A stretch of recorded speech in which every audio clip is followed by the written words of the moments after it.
afternoon. Welcome everyone on this special gathering organized by NPP. On behalf of NPP, I am going to read the message in Tamil. வணக்கம்.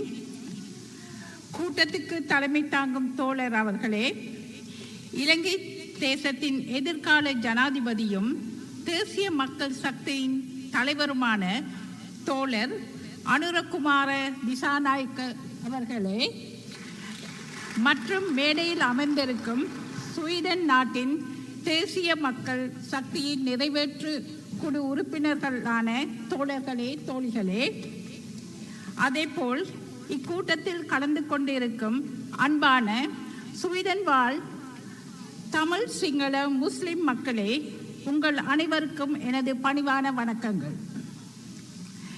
இன்று Sweden நாட்டில் வாழும் எமக்கு முக்கியமான நாளாகும். அது வேறு எதனாலும் அல்ல. நீங்கள் எல்லோரும் எந்த ஒரு வேறுபாடுகளும் இன்றி இங்கு கூடியிருப்பது எதற்காக? எமது வாழ்க்கையை மாற்றி அமைப்பதற்காகவா அல்லது சலுகைகளை மாற்றி அமைப்பதற்காகவா அல்லது இல்லவே இல்லை, நாங்கள் எல்லோரும் எந்த ஒரு குறைபாடுகளும் இன்றி இந்நாட்டில் சிறப்பாக வாழ்ந்து கொண்டிருக்கின்றோம். அப்படியானால் இங்கு நாம் ஏன் கூடியிருக்கின்றோம்? அது வேறு எதனாலும் அல்ல. எமது தாய் நாடான இலங்கை தாய் இன்று அழுது புலம்புகின்றாள். எமது நாட்டு மக்கள் பொருளாதார நெருக்கடியில் விளிம்பில் வாழ்ந்து கொண்டிருக்கிறார்கள். அதனால் அவர்களின் பிள்ளைகளின் தேவைகளை கூட பூர்த்தி செய்து கொள்ள முடியாத நிலையில் அமர்ந்து போயிருக்கிறார்கள். இதற்காக காரணம் என்ன?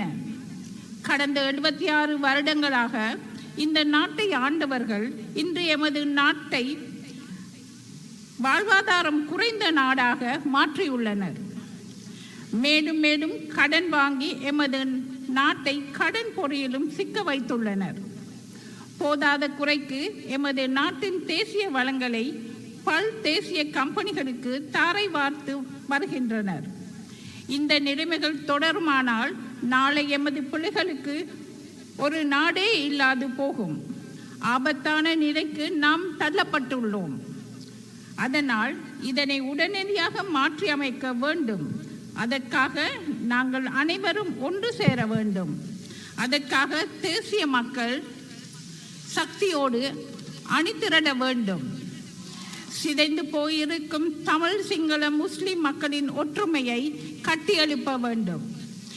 தேசிய ஒற்றுமையை கட்டியெழுப்பது கூடியதும் சிங்கள, தமிழ், முஸ்லிம் அனைவருக்கும் நியாயமான சமூகம் ஒன்றை எழுப்பக்கூடியதுமான ஒரே மேடை தேசிய மக்கள் சக்தியின் மேடையாகும்.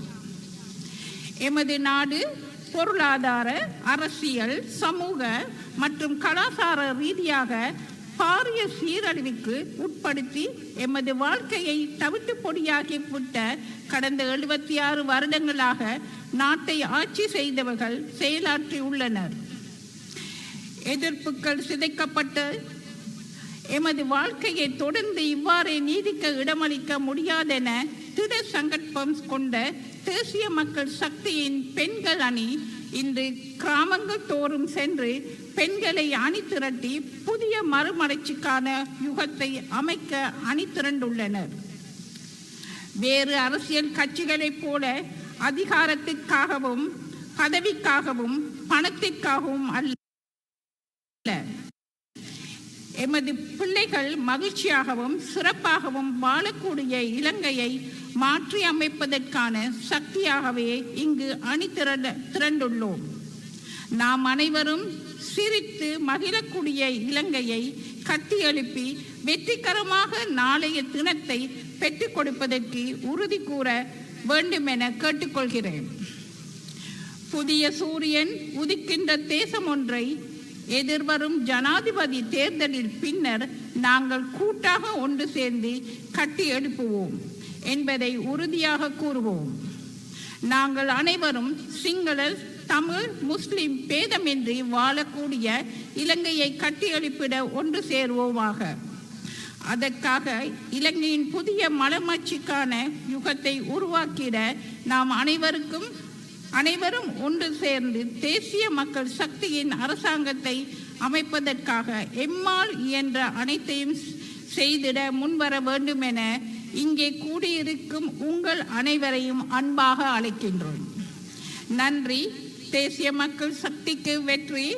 இலங்கை வாழ் தமிழ் சிங்கள முஸ்லிம் மக்களின் ஒற்றுமைக்கு வெற்றி. நன்றி. தேங்க்யூ.